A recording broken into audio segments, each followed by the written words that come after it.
The world is increasingly becoming unsafe with the increasing and devastating effects of climate change resulting from environmental degradation and global warming caused by emissions, especially from industrialized countries. Because of a crisis that has left thousands dead and displaced without shelter, the world leaders have converged in Dubai in the United Arab Emirates to call for action.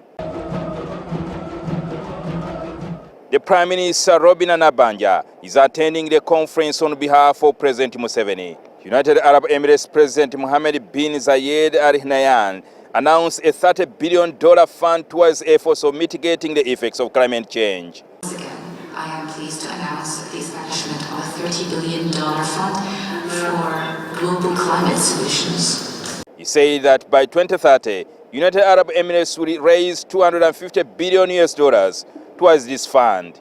King Charles III has also rallied the world leaders to stop the talking and put into action what was agreed upon the Paris Agreement in 2015.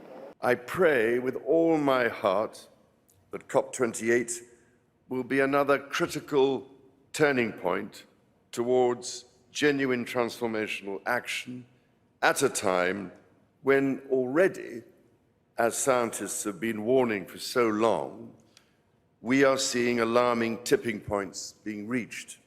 Surely, real action is required to stem the growing toll of its most vulnerable victims.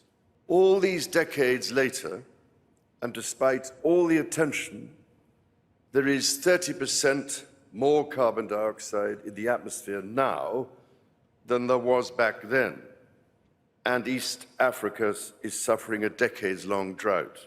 King Charles challenged the global multinationals, who are the biggest emitters of gas into the atmosphere, to expeditiously play their part to deliver climate change action. How can our multilateral organizations, which were established at a different time for different challenges, be strengthened for the crisis we face? The UN Secretary General Antonio Guterres said the use of renewable energy by all countries of the world will be a game changer towards finding a solution to the climate change crisis. The Intergovernmental Panel on Climate Change has charted a clear path to the 1.5-degree world. But we need leadership, cooperation, and political will for action, and we need it now. We must accelerate a just, equitable transition to renewables. When the East African community leaders met in Arusha, Tanzania last week, they came up with a common position on how to deal with the effects of climate change. And this position is going to be communicated here in Dubai by the Secretary General, Dr. Peter Mathuki. JJINGO Francis, NTV in Dubai, United Arab Emirates.